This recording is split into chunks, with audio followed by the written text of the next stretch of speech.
Hi, and welcome back to White Noise. Today's episode is a bit interesting because there is a bit of interference throughout, and as much as we have tried to get rid of it, it hasn't been possible to get rid of everything without removing a lot of the points we've made. And we love this episode so much that we couldn't bear to just not share it. So it's here in its kind of Frankenstein glory. And please bear with, it gets better a few minutes in, and please keep in mind that we try to record over Zoom because we're in a pandemic world. But regardless, I really hope you enjoy today's episode. So I'll leave me and Skye to it.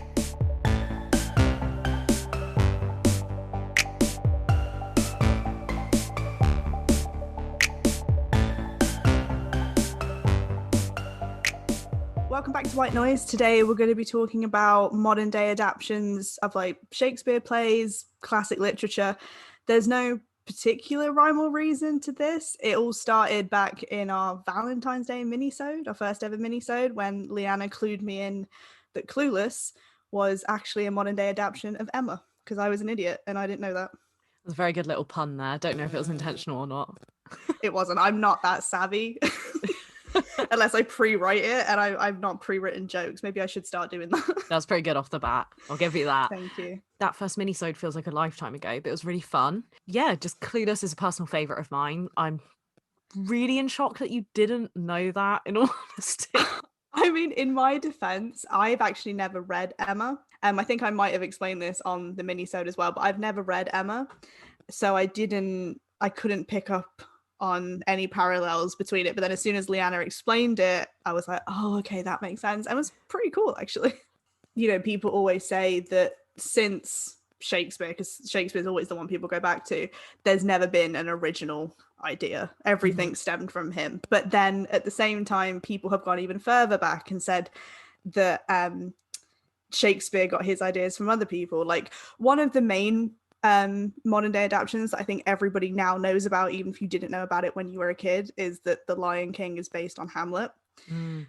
But then there have been connections made to a West African story that follows the same plot lines. And so it's like, did Shakespeare take from other aspects and maybe it wasn't as original as people think? Well, I think you'd be foolish to think that Shakespeare wasn't somewhat familiar with, say, like Greek and Roman mythology and tragedies. Like, come on, let's be real, he was a playwright. He was no fool. I think that adaptations have been around longer than people give them credit for as well. So like adaptations aren't just book to film or TV, they're like adaptations of other stories. It's been happening for millennia, people going from spoken word stories amongst like tribes and shit to writing them down. I think I want to just put out there quick before we dive too far into the episode as well that this episode is about adaptations. We're primarily going to talk about Shakespeare adaptations, but there's going to be it's basically just like classic to screen. That's the main thing we're going for today. I think it's just because Shakespeare is the one that people have taken from the most. Like I already previously mentioned The Lion King, but we'll be getting into stuff like the iconic 10 Things I Hate About You. And I am a sucker for adaptions. I don't even know why, but I'm a huge literature nerd, so I also love Shakespeare as well, so that's probably another reason. But I just love adaptations. I love when people can take stuff and ideas and adapt them to a more modern audience or even twist the story. Like 10 Things I Hate About You is an example, which is based on Shakespeare's play Taming of the Shrew, if you somehow didn't know. It's probably my second favourite play, and it will become obvious what my favourite play is as this episode goes on, but it's my second favourite one. But the reason it's not my first favourite is because I hate the ending of the original play. I hate how Katrina, is that her full name in the play? I don't lie to you, I don't remember. I hate how in the end she ends up conforming to having a husband and doing what he wants and everything. Whereas in 10 Things I Hate About You, the characters keep their originality. And that's one of the reasons I loved it, because I was like, this is an ending I could get behind. I think that's where modern day adaptations are interesting, because you can kind of mesh the original ideas with modern ideas. So like you say about 10 Things I Hate About You, they don't lose their originality and their character for the ending. You know, it's not given away just for the sake of the ending. Like Kat remains independent and, let's be real, a bit of a bitch, even when she ends up with Heath Ledger.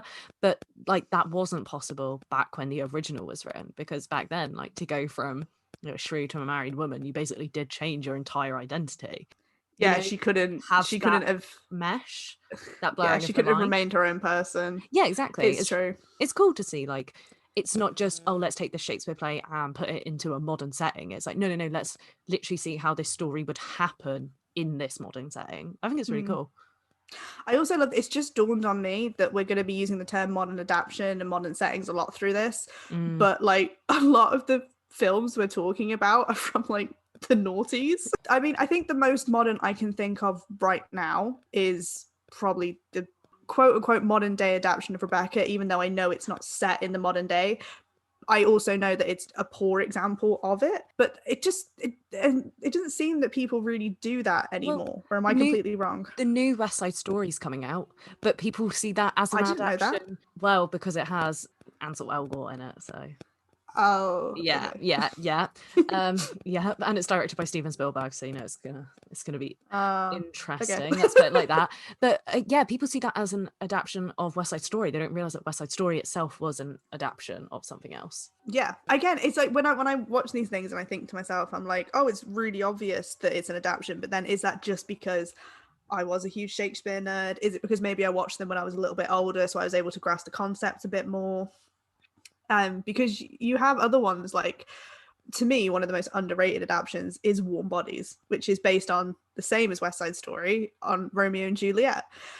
But even I didn't fully realize it at the time. And like in Warm Bodies, you have a character called R, which is obviously Romeo, and you have a character called Julie, who's obviously Juliet, and it's the whole forbidden love thing.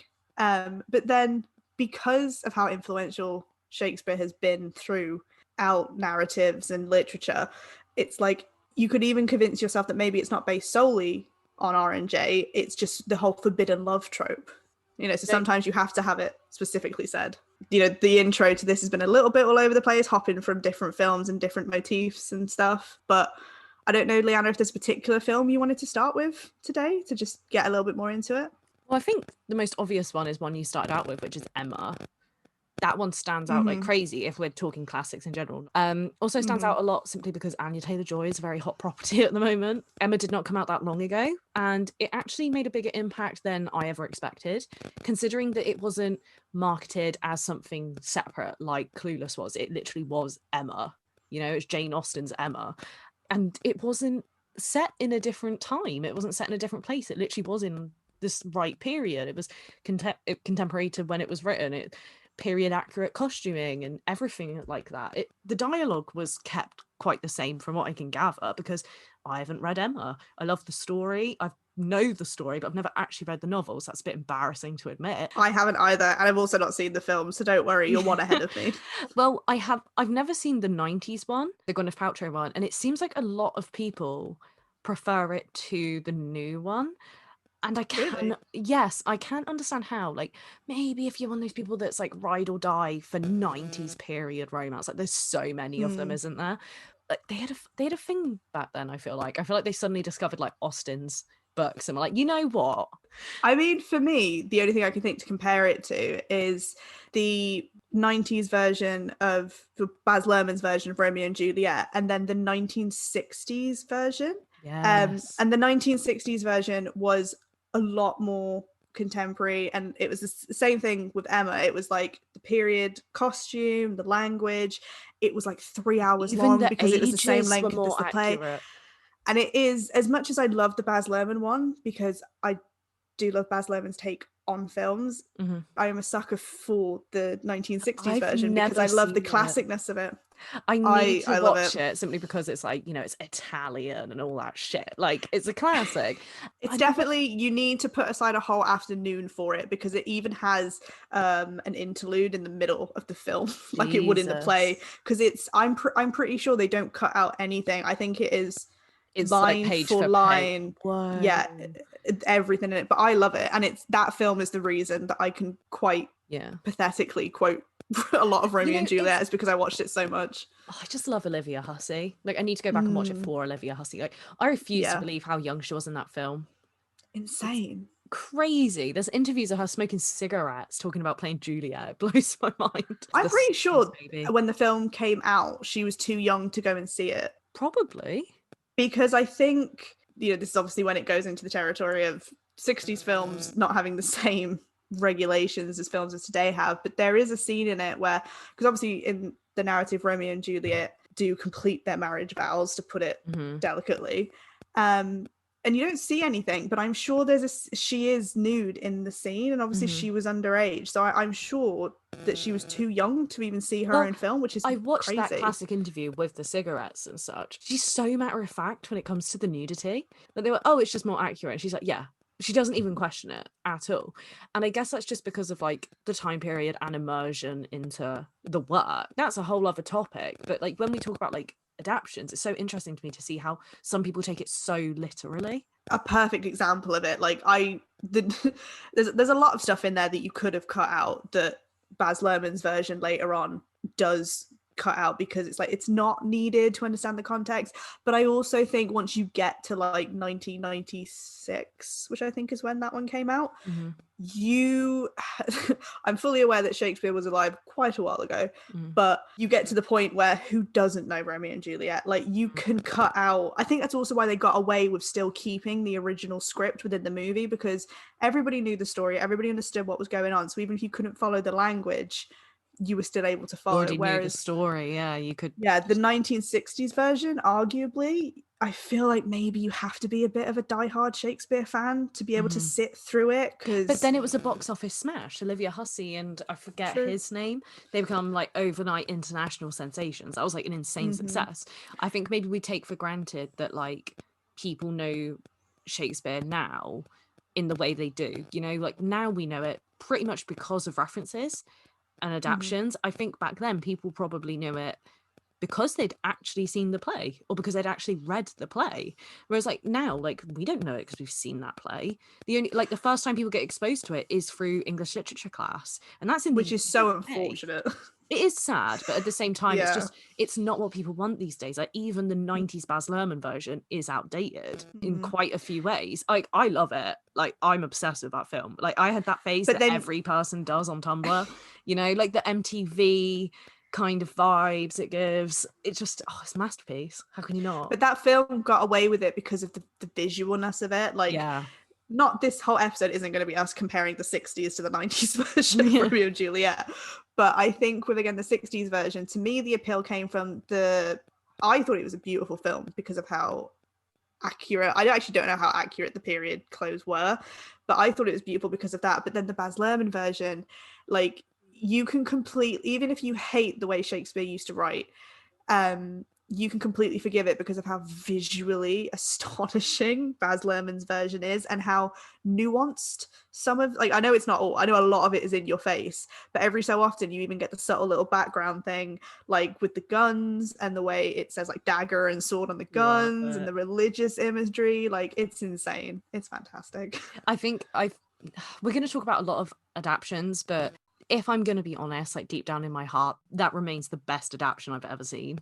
Yeah, I think it's because it's one of the only ones that does get away again with using the original script without it weirdly seeming out of place. Yes, exactly. Because like say you watch Clueless, it's just taking the story. You watch the modern Emma, it's pretty accurate to it. You know, it changes it a bit, but it's still pretty accurate. But like nothing just quite manages to mesh contemporary and original like 90s Baz Luhrmann. Like that juxtaposition is so jarring, but it's like the main appeal of the film. Can you imagine Clueless with the original Emma like narrative? But that's the thing, isn't it? It wouldn't work. Yeah. It would 100% wouldn't work. But so it's mad. Made it work. Yeah, I mean, a genius. I know. Seriously, you need to watch the new Emma because I've never watched like a period drama and been so absorbed. I mean, I love Pride and Prejudice so much. But when I'm watching it, I'm thinking I am watching a period drama, you know?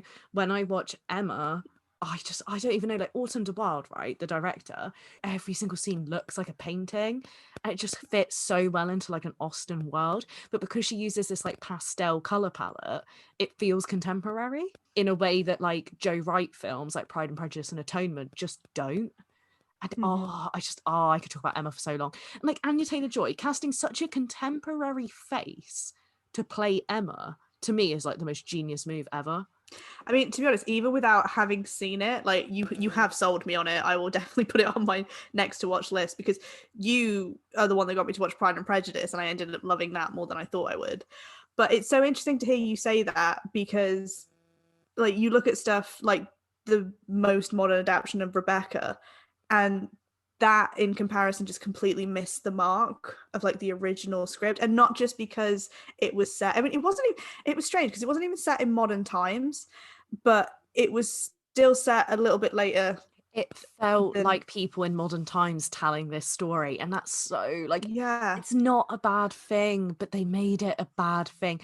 I saw this really funny tweet when it came out saying something like Rebecca sponsored by H&M, and I was just crying because Oh my God. every outfit in that film, like, it's like someone today went to a costume party. It's true, it's so tacky. I hate it. And I mean, the colours were too definitely, gaudy. it just, I mean, obviously, like when you compare it to the OG Hitchcock original as well, doesn't help. But I Yeah. think it was so many things, like the design, set design, costume design, casting, everything about it just, it was going to fail from the start. I don't understand why anybody thought this was going to be a success. I think, yeah, just knowing the casting, it was like, no. Was also the fact that they were trying to convince you that this was a guy who was wronged by a woman, and that's why he did what he did. Couldn't buy that. 100% thought he did it because he hated her. Especially Like, with everything that's come out about Armie Hammer. You know, you can say, yeah. oh, they didn't know that when they cast him. Yes, they did. Everything in the industry is an open secret. Mhm. You need to cast a very particular kind of person for a story like that. And I also totally understand the whole idea of like you have to separate the character from the actor, but that only really applies when the character's a bad person and the actor's a good person. When it's reversed the other way, it doesn't really work. Completely agree. Beyond that, there's so much in Rebecca that relies on subtlety, Mm-hmm. and the film was just so unsubtle. It I was think so in your face. one of the most important subtleties in the Hitchcock version is the queer coding. And I cannot believe a modern adaptation actually removed so much queer baiting that was present I in a film know. from nearly a century ago. Like How is that you could possible? get away with so much more now, and yet they just completely Well, it's straight-washed because they it. don't have to, you know, like Yeah. now, if you're going to queer code, you might as well just say this character is gay, you know, so they don't do it like they did, because obviously they had the Hayes Code back then. They had to use queer coding. And I ain't going to lie, I love me a bit of queer coding. I do. It Yeah. just adds this richness to a lot of I media. mean, we did a whole episode on how Yeah. much we love queer coding. I wonder though, if that's the case, then if they had maybe taken a clueless Emma approach with it, and instead of actually just remaking Rebecca, had taken it and actually just like hammered in the queerness with completely different actors. It would be interesting if you just said fuck it and completely readapted Emma and did it like, I hate the term, but like gender bend. You know, where the rich individual is the woman and it's a young, naive man that marries in. And that could be very interesting. You know, if you're going to adapt it, do so, and just do something completely different with Rebecca, because the problem is that's become a trope now, hasn't it? The whole like, oh, the ex-wife is dead. Like, you need to just change it completely. Rebecca just felt outdated before it was even released. Oh, definitely. I mean, it's so interesting we're talking about some modern adaptations that came out quite a while ago, but it's like when you have modern adaptations from literally today, there's so much more you can do with them. Like you can take them further. You can take these subtleties that, like you said, from films the Hayes Code stopped, or in literature because it was so long ago they just weren't able to write outright about stuff, and you can really bring it home. Like the picture of Dorian Gray, for example, this has only come to my mind because I was talking about it with my girlfriend last night. But like that's hella gay. Everybody knows that, right? And when you watch, I'm not saying how whatever your opinion on them are, but when you watch modern day adaptations of Dorian Gray, it hugely feeds into the homoerotic side of it. And it's things like that it's like, why don't, not that I'm saying everything should be gay, it's just those are the examples that are coming to my mind. But if there's like a subtle nuanced part of a novel or an original film that wasn't able to be played upon because of the time it came out, why not expand it and make that your selling point? Yes, like what year did it come out? The Ben Barnes Dorian Gray. That bitch was made for that role. Like, I think it's noughties as well, to be honest. That yes, was our era, so that film really leaned into the homoeroticism. If you ask me, it could have done it more so, oh but I'm happy yeah. they kept it not too Mhm. obvious, because at the end of the day, that's not the point. Yeah. But like, I just love that it's not a good film, but it's what a modern adaptation of Dorian Gray was always meant to be, you know? Yeah, or at least I think it started leading into what it could be. Yes, and it's like that film also in my head is compartmentalized with Sweeney Todd, because it's going for that like Really? gothic kind of vibe in that time. Yeah, I guess that. Yeah, you're right. I mean, to be fair, that's my shit. I loved gothic or gothic queer. I'm there. I'm here. Literally, like Sweeney Todd gives me gay vibes. Oh, it just Yeah. does. I can't really tell you why. I mean, I think it's. I mean, I think any film that I fully understand that revenge in itself brings an obsession, but I think any film where a man is obsessed with revenge against another That's man, true. I think it always kind of leads into it, especially when it's in the case of Sweeney Todd, it's a musical and it's, not exactly 100% period accurate. And there's quite a bit of campness, I'd say, to Hugely. I mean, Tim name me Burton's one Sweeney Todd. musical. Yeah, but name me one musical that doesn't have campus. So, like, as We're soon making as you like put we're music in leaning it, into generalizations here, but like you can't watch Sweeney Todd and think this is yeah, straight. You just it's can't. true. I mean, yeah, I can't even argue that it's true. I haven't watched that film in a long time. I think Like I I need to go watched it a back. couple of Halloweens ago. Yeah, it's Such such a definitely still bad a film, but I classic. love it. You know, like But it's not good, but it's like you just said the same thing about the Ben Barnes Dorian Gray film. Like, it's not a masterpiece. It's also not subtle in the slightest. It's so obvious in everything it does. But it was interesting to go from, I mean, I don't know what the percentage would be of people that would have read the original The Picture of Dorian Gray and then seen that film. But when you read the original novel, like it goes on. I mean, I love it. I am a fan of Oscar Wilde's work, but he goes on a lot in a lot of stuff. He has a very flowery way of describing stuff and focusing on stuff that maybe not everybody would. So then going in and watching that film and so much of that being cut out and it just being about drugs and sex, and it really stripped it down to its core. And yeah, to be fair, did get rid of a lot of the nuance, but in that aspect it worked. We might be biased it's because of it the came era, out. really. Yeah, I think that's the best way to Do describe you know it. what? Like, I'm surprised there aren't more adaptations of Dorian Gray. Like, it's actually surprising how little there are. You know, compared to say something like True. Frankenstein. You know, it's just never really ripped into like the public conscious the same I mean, way. for me, Frankenstein and Dorian Gray have always been on like the same Yeah, of course. It just gives wavelength. me English literature vibes. But like, Hugely. there's just something about Dorian Gray. Like, it sounds so tacky, but I can see a producer pitching it like rock star storyline. You know, he can stay young forever. It's Dorian Gray. Like that just seems like a film waiting to happen if it hasn't already happened. And Lyanna, Scott, I you look love that. excited.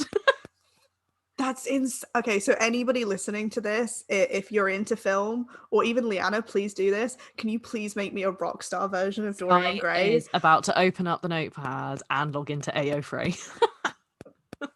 Expose me on the podcast. No, we're all AO3 readers here. It's fine. It's a It's safe a safe corner space. of the internet. Oh, that would be amazing though. But that just, and Seriously. then you're so right. I don't understand what, even if it was super tacky and terrible, why has Still nobody love done it. that? Like, it just feels like something that should have been made in like the late 80s, early 90s. Or the 80s would have been perfect. Exactly. Like, Oh, that would have been good. oh, it almost feels too good to be true. Like, if it was done now, it'd be shit. But if it was made in the past, it could be shit in a good way. Oh, it upsets me so much because now I really want that to be a thing. As I was saying it, I could see your eyes like lighting up. I mean, I think it's because, like, again, it could be one of those where it doesn't have to be the exact storyline. It can just be taken inspiration from it, because then you have other things like, for example, 10 Things I Hate About You, that you couldn't do it again. No. It's so integral It's to the fucking lightning 2000s. in a bottle, isn't it? Yeah, it was just such a perfect I film. think a perfect example of that is another adaptation, and that is She's the Man. Of course. And we have to tread carefully here. We really do, because that film, it could not be made today, and for very good reason. You know, there's a lot of discussion of gender and such in the film, blatantly transphobic. Like, you can't even argue it. I won't lie, it's a film I loved growing up. As you get older, you know, you view it with a different set of eyes, a different lens. That couldn't happen today. It was a lightning in a bottle moment. It's good as adaptions go. Yeah, if anyone doesn't know, it's 12th Night. That's what it's based on, isn't it? So it's a lesser known one, really. Yeah, so that's why it had the themes that it did. But yeah, Lyanna's right. It's not the kind of thing you could do today, or if you did, you would have to really change a lot of the main storyline for it to be okay. Yeah, but it's so interesting to me that something like 12th Night is like almost ceased to exist at this point, whereas like Romeo and Juliet, it's just never gonna die. That is a good thing and a bad thing, you know.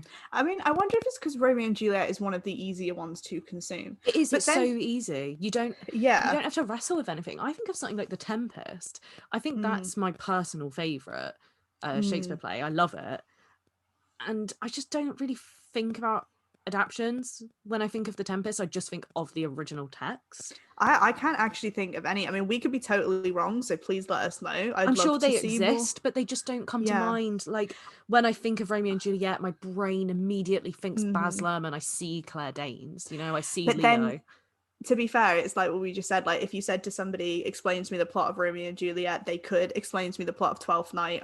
I think only a handful of people could explain to me the plot of The Tempest. Similar thing. You know, I mean, I wonder if it's because of how many successful films were made, because like, I wonder how many people could tell me the plot of Hamlet because they've seen The Lion King and things like that, you know. I completely get you, and I'm just looking up now like Tempest adaptations, and I was like, fuck all, let's be real, because you know, the only adaptations I've ever seen are like the play on screen adaptions, just what they are. It's not simple enough to do that. Like, you're talking about The Lion King, like, of course its origins like comes from something you can adapt very easily, you know. You can mesh that into any way you really want. But then that's what it can come from any kind of story. It's just Hamlet's the one that it's been attached to so much. I mean, Simpsons even did Hamlet. You see a Macbeth quite often, I'd say. Not to the same degree, but you do see Macbeth a lot. I think Othello is probably another one that's not quite on the same levels, but it's probably like the closest you could get to ones that people would recognize. But again, it's just because of the themes in them. Yeah, you could really apply them to a lot of modern day stuff. Whereas ones like She's the Man, I think you could make a very interesting modern day adaptation of 12th Night, but it wouldn't be anything like She's the Man. No, I think if it wouldn't be anything like more into actual gender identity instead of like costuming and performing. And I think that could be so. I mean, I didn't think this is what this episode was going to be, but this is just me and Lyanna now like spitballing ideas for modern day adaptations if anyone wants to take them. I don't know, it's interesting though, because like we say, like, you can mesh them. They're just iconic. They're so simple. It just feels like you've got, what would you call that? Icons, like totems, you know? You can just put them in any story you want. It's the same with like Greek and Roman mythology. Like, think of all the retellings you get of that shit. We've got Song of Achilles, we've got Percy Jackson books. Like, you can do anything you want with them, but you can't do that with a lot of, say, more recent classic. I mean, I'm curious to hear people's opinions on just modern day adaptations in general, because some people are obviously so protective over the original text that it's like, do they think you can only adapt it with something like Emma or the 1960s version of Romeo and Juliet where it has to be accurate to the time, or, you know, is it just a real example of creative freedom to take it and adapt it into something like Clueless? Do you know what? Like, as much as we talk about this, all I can think is I fucking love Clueless. I really do. Like, it almost forgets that it's an adaptation. It just takes the bare bones of a story and it runs with it. Like, we should just do more adaptations like that again, like 10 Things I Hate About You and such. True, but I actually don't think the idea of adapting stuff into modern day times has actually become timeless. I don't actually think it's been done enough, in my opinion, to have become timeless yet. I think if or at least there's been a big enough Romeo and Juliet adaptation coming out today. Oh, okay, yeah, fair enough. No, hear me out. I think people go, oh, but they would fucking watch it. If it was a Netflix You original, you say that, but do you? Oh yeah, if it was a Netflix original, definitely. Do you remember there was actually a more recent Romeo and Juliet? And I which can't one? remember. You'd have to look it up. I can't remember because I never actually went and saw it. But it was the guy who played Romeo. I think his name was something Booth, and I guess anybody who Dominic knows it, Booth. maybe I don't actually remember who it was. But I remember there was huge hype for that coming out, and it was set in the time like the 1960s version, that it was set in the time that Shakespeare would have had, obviously the play being performed. And as far as I'm aware, once it came out, I never heard about it again, because Jesus. I don't think it did anything new. Like Baz Luhrmann's Mhm. version did something new. It just got to a point where it was like, okay, we've seen this enough. I think yeah, at one point, like, you do need to just be having fun with it. That's why I say Emma did well, recently. Yeah. It did something different. I I love the fact that people will keep going back for these same stories without realizing it is the same story, just masked. Like, Mm-hmm. there's something almost like, how do I describe it, primal about the need for these same kinds of stories again and again and again. I I mean, it's love like a it. comfort thing as well, isn't it? To me, the most perfect example is 10 Things I Hate About You, because it's, first of all, it's just such a good film anyway. Like, it's such a feel good film. Genuinely can't floor it, because it's a product of its time in the sense that it was a typical 2000s teen film. But it had stuff in it that, like, was so much more intelligent that people realized that, like, for example, the title Taming of the Shrew and 10 Things I Hate About You are assonant of each other. Like, there was that. You had the characters, not all of the characters had the exact same names, like Kate and Bianca did. But then you had Heath Ledger's character, who was called Patrick Verona. That was And it was brilliant. like, hell. It's just, I know people appreciate this film anyway, but I think I just want people to appreciate it more. Yeah, I agree. I It's mean, like, I've never actually come across anybody who has hated it. I Like, think I'm sure there are people, some people but starting to move against it because they're like, oh, she had to chill out to get with the guy and all this. I'm like, oh, whatever, like, I at don't one think she point, did. I actually think she film. remained so difficult She throughout the whole did. thing. She was like such a typical I'm not like other girls. But at the same Mhm, time, like, it explained like there were reasons for that. But then some people don't like that. They think there shouldn't have to be reasons. If she doesn't want to like all the mhm. same stuff everyone else does, she doesn't need reasons for that. So I do understand that as well, you know? Yeah, I mean, it's one of those films that, yeah, I just think if you did again remake it again today, I think they would focus on all the wrong things. Yeah, They definitely. would they would focus way too much on making her probably even more independent than she already Hmm. was. Um, and like, I think they would force it to a point where their relationship wouldn't make sense, because when they Hmm. got together in the end, it still made sense, Yeah. because she showed a vulnerable side of herself that was like, she is this person because she has to be, but she did want to be with somebody, and she did Hmm. want to be able to let her But guard down like with deep someone. down, repressed, Yeah, which I fully very appreciate, is a very angsty. a very overdone Hmm. trope, Yeah. but we love to see it. I think that, like, overdone tropes don't have to be a bad thing. They don't. Mhm, Like, you can adapt and adapt and adapt the same thing. You can adapt an adaptation. You just need mhm, to find new ways. Like, one I love thinking about is Pygmalion. Pygmalion gets adapted into My Fair Lady, then My Fair Lady gets adapted into Pretty Woman, and now you see like Pretty Woman rip-offs everywhere. And they're like, no one even mhm, like fucking talks about Pygmalion anymore. And it's just mhm. so interesting to see that it's like we're still talking about that core story, that same core story. It's just dressed up differently. Yeah. Like, you can now talk about like, family usurpers, and people be like, haha, Lion King. And it's like, well, You're so right. There are ways to do it that, like, you can just take different. I mean, adaptions could go on for the rest of time. It's yeah. like, and this isn't in the sense that, when people talk about remaking The Lost Boys or remaking Hmm. remakes are not the same thing as adaptions, which I think Yeah. people need to realize. Adaptions, you're taking something from the original and you're adapting it. It's that Hmm. simple. A thought's just dawned to me is that, like, our modern day adaptions just mainstream on-screen fanfic. Yeah. Pretty much. That's like Think about it. Think about it. Someone makes Pretty Woman today. It's just like, Mhm. it's Pygmalion modern AU. That's the tag. Done.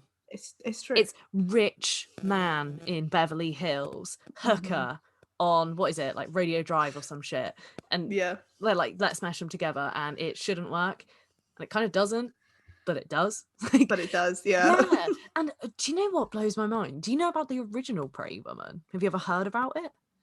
I don't think so. It was meant to be this gritty, like, drama about, you know, a prostitute that gets taken in and like Really? fixed up. Yeah. And then some guy watches it. It's like, we can make this a rom-com. And he like chucks a song over it. And how crazy is that? And it worked. The core You know what though? story is the same, but it worked. It's so funny you say that, because in 10 Things I Hate About You, I can't remember her name, but Kat's like best friend, who the joke throughout the whole film was that she's in love with Shakespeare, originally was going to have a really dark storyline with like her wanting to harm herself so she could be closer to Shakespeare. And that's what they were originally going to do. And I was like, I can't imagine that film with that kind of dark storyline. Some of these films start out so dark. I don't know, but I'm so glad that they look at it and think, actually. But then isn't it interesting to think like we eat up these watered down, desensitized versions of things, you know, like they know we're going to, that's why they rewrite them, and they're right every single time. That's crazy. Yeah. Like Rebecca, the new one, we're talking about how shite it is. It did really well. Did it? Yeah, it was like #1 on Netflix for ages. Oh yeah, that's easy. I could get a #1 on Netflix. It's gonna be your rock star Dorian Gray. I'm not gonna forget that. I made a mental note of that. Everybody look out in a few years. I'll have something out there. It's gonna be like that is insane. He's gonna have like just like a mononym. He's just gonna be called Dorian. He's like everybody guy. Literally Dorian and the Greys. It's like the band name. I can't. Everybody listening to this is gonna think I'm so lame, but like Lyanna just made me so happy putting this into existence, even if it's not a thing yet. We could throw ideas back and forth on a podcast for 45 minutes, and we would literally have a book. I mean, to be fair, like obviously we never record them, but we have conversations before we start these that we always think to ourselves, the shit that we spew and the ideas that we bounce off each other are insane, and we're like, people would eat this shit up. Yeah, they would. I mean, the year anniversary is coming up soon. Just to go off on a bit of a tangent, maybe that could be just some games, like story ideas. People should throw like in ad-libs. Some prompts, and we should go back and forth and see what we come up with. One of my like completely going off on a tangent now, but one of my favorite things to do is to be like to people, okay, just give me something, and I'll write a passage about it. I could do that. I like effectively wrote Dorian Gray fan fiction for my English essay in secondary school, because we had to write, I can't remember why, we had to write a short story, and I was like obviously obsessed with literature, so I was like, I wrote a fanfic. It wasn't actually a fan fiction, but that's what you would describe it as. It was an essay on if Dorian Gray was actually Jack the Ripper. That might be the most British sentence. Yeah. It wasn't fan fiction. It was an essay about if Dorian Gray was Jack the Ripper. And I got an A star, so don't come for me. Oh my God. I wish I still had that. I don't know where it went. A teacher has it somewhere, so bless them. But yeah. That's so funny. That's when my obsession with modern day adaptions started to get crazy. This was fanfic before fanfic. Yeah. Well, I mean, I can't say that. People have been writing fanfic since like fucking Interview with a Vampire. So I think this was my fanfic before I even knew what fanfic really was. Wait, like pick up that pen and go, oh, I can do so much. And like you said earlier, like adaptions are just fanfic. Like the more we're talking about this, the more I'm like, oh my God, she's right. It's so true. Dude writing The Lion King's just like some hot ass fanfic. He's like throwing out this script like, fuck me, Hamlet, but lions. You think, oh my God. you think about it though, that it's like, because we were just talking about how like there were like original scripts or original scenes that were cut out from things that would have made it a lot darker or changed it so much, and it's like, is it because it actually just started off as an angsty fanfic and then people were like, right, take out this, take out that, cut away that fringe, you know. Now we can put it in the mainstream. I don't know.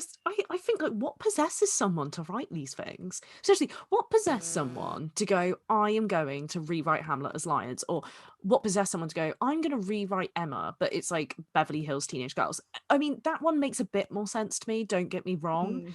But yeah, like, circling back to the lions, because we haven't talked about Lion King enough. I do want to dive into that. Like, what grown ass person thought yes? Well, to be fair, it was Disney, so I feel like that had a big aspect. It's like, you know, so maybe someone was like, I really want to do a Hamlet production, and then the team was like, yeah, but it has to be with animals. That's your only do you know what's actually really interesting? I think they were adapting Pocahontas at the same time, and they had like an A team and a B team, and the A team was working on Pocahontas and the B team was working on the Lion King, and then it ended up being the Lion King that smashed at the box office, whereas Pocahontas to this day is still questionable. But we'll get into that on another episode another day. God, should we? I just think, like, it is genius, because as much as I'm like dunking on it, it is clever to like put such an iconic story into an accessible framework. You know, like, I'm gonna make Hamlet, but like kids can understand it. Not that they wouldn't understand original Hamlet if you dumbed it down, but just to like sugarcoat it and make it animals, you know? I think I was telling you about it the other night, but like, there is actually a book that exists called Tales from Shakespeare, which was written by a couple who took, I think it's something like 20 classic romance and tragedy Shakespeare plays, and didn't dumb them down, but wrote them so they were more accessible for, they say children, it's classed as a children's book, but if you can not wrap your head around the original Shakespeare language, it's fair enough. Reading these helps you really understand it, and it's that kind of thing where it's like, it's so influential that they want it to be accessible for everybody. It's cute, isn't it, to see that like people just don't want these stories to die, even after hundreds and hundreds of years, like, and countless adaptions and like retelling things in so many different ways. Like, yeah, I mean, you could argue it's like maybe because obviously people talk about now, they're like, stop remaking stuff and just come up with new stuff. It's not that easy. No, if anybody out there, who is a creative person will understand, it is not that easy to have a 100% original idea that's never been done before. Like, the amount of times I've started writing stuff and thought, oh my God, I'm on the precipice of like a breakthrough. And then somebody reads it and they're like, oh, it reminds me of this. And it's like, cool. And you're towing that line then, aren't you, internally? Like, oh, am I going over? And I agree with you. It's not bad to adapt things, but when are you just remaking and when are you adapting? And that's the question we will leave you with today. Yes, we're at the 3-minute mark, so I'll carry on from that. But yeah, I think that's what, you know, Netflix does wrong, and a lot of these other big companies, they say they're adapting something or they're remaking something, and you just know what it's going to be like. It's just going to be, and like, this is the worst example I can think of, is Ghostbusters, the remake. It was awful. They just did everything you possibly could do wrong. It's like, let's tell this almost exactly the same, but let's just flip the genders. Like, okay, cool, you're still sticking to a binary, so yeah, great job there. It didn't make any sense. It wasn't needed. It wasn't doing anything new. They completely missed the mark of the original. Like, it wasn't like, it was like, oh, the only thing wrong with I'm not like crapping on the Ghostbusters film, but like, they looked at it thinking, oh, the only thing wrong with this is that it's men instead of women. That wasn't the point of the films. Yeah, exactly. You know, so when you ended up changing it, it didn't make a difference. It's just because they were pushing so hard to make it a female thing, they actually did more damage than good. I think a thing of Ghostbusters as well is that was another lightning in the bottle moment where it was so Reagan-esque. Fuck the health agency, like, capitalism, yeah. And I think people forget that about Ghostbusters. Like, it's so small business focused. You can't make that today. People hate business owners. We fucking hate business owners. Like, you know, like, it just doesn't work today. It doesn't matter how you twist it. It doesn't matter how like modern you make it. That story just doesn't work as well today. You're so right. I mean, I've always thought, like, another example that I don't know if this is actually in the works or if this is just hugely on the rumor mill, but like, obviously this is something I would know a lot about, is the Interview of the Vampire remake that everybody keeps talking about. And it's like, to me, it's like The Lost Boys and anything like that, it's a product of its time. You can't really remake it in a modern telling, but instead, why not take a character from it and adapt that character better? Why not take a storyline in it that was never finished and actually finish it? Like, that's why Lyanna's completely right. Adaptions will always be more successful. I mean, not always, but they will probably be more successful than complete remakes, especially from super old stuff that is now being made today. Because yeah, things just worked. They came out at the time. They're a reflection of the time that they came out. That things that people don't even realize anymore. Well, just look at CW. Yeah. They remake shit and it's fucking horrific. Like, they just don't know how to tap into what people genuinely loved about original content. I don't know. I don't even have to explain it. If anyone's seen like those Powerpuff Girl tweets Oh god. and the script that's floating around, you'll know exactly what I mean. You can't just paint a modern setting on something. You have to have a modern approach, not a modern setting, I think is what I'm trying to get at. Yeah, you can't just take something and plonk it down into a different... It just doesn't work. No. That being said, I actually cannot wait to watch that Powerpuff Girl shit. It's going to be terrible and I'm ready. I mean, yeah. It's going to be awful. Some things weren't made for live action. You know, live action to animation with Lion King, but it's quite hard to do it the other way around. Very. I mean, to be honest, even seeing the live action in quotation marks version of The Lion King, to me it just didn't work. I don't know. I mean, to be fair, I am biased, so to me the only Disney live action that worked was Beauty and the Beast, but I appreciate everybody hating the live action adaptations of the Disney classics, because it is kind of like, all right, come on, people have loved these for so long now that it's like you are just treading on territory that people are going to get defensive about. Like, just leave it alone. Like, you're a multi-billion-dollar company. Do you really need to be remaking your own stuff? It's crazy to me that we've been at this for however long now and we've just suddenly gone, oh yeah, Disney. Like this whole other beast. But I feel like that could take us on a whole other hour to talk about. I mean, we're probably going to start wrapping up here. Yeah, if anybody would ever like us to go on a deep dive into Disney, then sure, let us know. But it would have to be its own episode. I'm definitely down for a Disney Renaissance episode. I'll give you that. Oh yeah, that was our shit. Oh yes. Happy to dissect that bitch. On that note, I think that's everything for today, because I could keep going for a long time, so I got to shut my fucking mouth. I mean, I think as usual, we don't know how to end this, so this will be it. This will be us signing off. The awkward, and I'm going to leave it to a fade out, and then a fade out. Yeah. The awkward Lyanna's going to save it in post, basically.